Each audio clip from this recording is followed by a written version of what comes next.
सरजमीन कश्मीर, जिसे किसी जमाने में जन्नत अर्जी कहा जाता था, अब भारतीय रियासती दहशतगर्दी के नतीजे में एक मातम कदे में तब्दील हो चुकी है। भारतीय इस्तेमार ने खित्ते पर कब्जा बरकरार रखने और हक़ खुद इरादियत की मुसल्लिमा तहरीक को दबाने के लिए कश्मीरी अवाम पर अपनी 10 लाख फोर्सेस मुसल्लत कर रखी हैं, जिसके बायस ये खित्ता दुनिया का सबसे ज्यादा फौजी तैनाती वाला इलाका बल्कि एक वसी और अरीज जेल का मंजर पेश कर रहा है। कश्मीरियों की मुनज़्ज़म नस्लकुशी पर तैनात इन फौजियों ने 1989 से अब तक 1 लाख कश्मीरियों को शहीद कर दिया है। भारतीय रियासती दहशतगर्दी के नतीजे में 23,000 खवातीन बेवा और लाखों बच्चे यतीम हो चुके हैं। भारत के गैर कानूनी जेर कब्जा जम्मू और कश्मीर को अगर यतीमों और बेवाओं की सरजमीन कहा जाए तो बेजाना होगा। दीगर जराइम के साथ साथ भारतीय सफ़ाक फोर्सेस ने 10,000 कश्मीरियों को गिरफ्तारी के बाद दौरान हिरासत लापता कर दिया है। मकबूजा जम्मू और कश्मीर की ये बेवाएं और हिरासती गुमशुदगी की शिकार ये खवातीन, जिन्हें उर्फ़ आम में नीम बेवाएं कहा जाता है, इंतहाई दर्दो कर्ब और गमो अलम में मुब्तला हैं। इन खवातीन को बेपनाह समाजी, नफ्सियाती और मुआशी मसाइल का सामना है।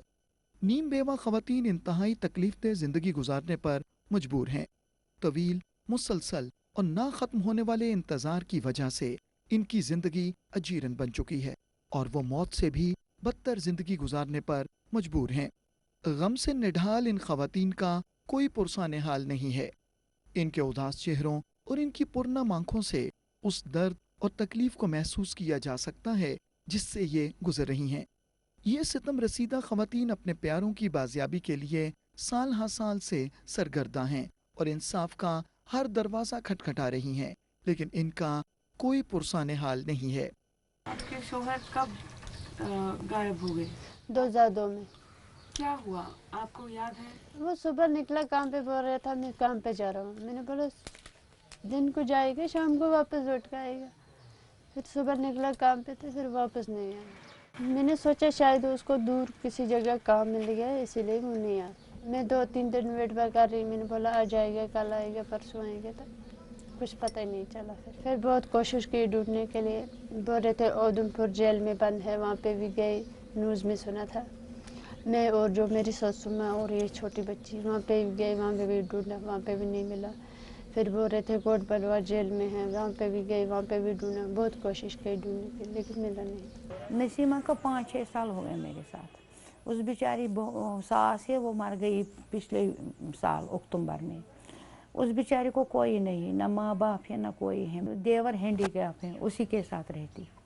फिर ये बहुत बीमार रहती, लड़की भी बीमार रहती, रोज़ रोज़ बीमार रहती। तो फिर मैंने वो ऑफिस में पकड़ लिया। मैंने बोला तो ऑफिस में बैठो दिन भर, उधर सबिया साहिमा जूर साहब हैं, उनके साथ बातें शातें कर रहे हैं, आपको रिलीफ मिलेगा थोड़ा सा, तो जा कहीं मत जाओ, तो बैठो ऑफिस में।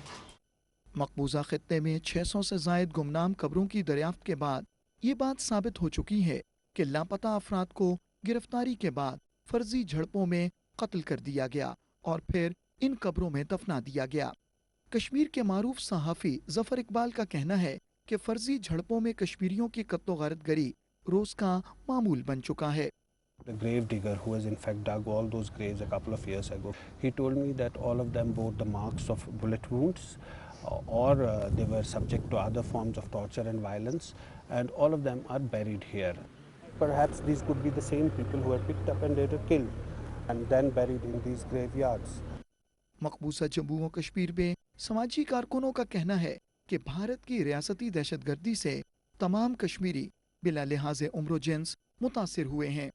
Conflict, the armed struggle, the presence of heavy deployment of army, it has always hampered you, and it has hampered you here. It's hampered your thought process. You're not able to think. As a man, they could shoot you, and as a woman, they could expose your vulnerability. Kashmir की iron lady और लापता अफराद के लवाहिकीन की तंजीम की सरबराह परवीना आहंगर का कहना है कि वो पूरी जिंदगी लापता अफराद की बाजियाबी और हुसूल इंसाफ के लिए जद्दोजहद जारी रखेंगी। उनको पूछो ये 10,000 लोग मिसिंग है, कहाँ रखा? हम नहीं बैठेंगे चैन से, ये तरसता अपने बच्चों के लिए। और 24 साल होएगा लगेगा तो मैं नहीं था। کشمیر کی ان غمزدہ خواتین جو انتہائی المناک زندگی گزار رہی ہیں انصاف کی منتظر ہیں۔ ان کا مطالبہ ہے کہ قابض بھارتی فوج کے ہاتھوں قتل و غارت گری، حراستی گمشدگیوں اور دیگر جرائم کی تحقیقات کرائی جائیں اور بھارت کو جواب دہ بنایا جائے۔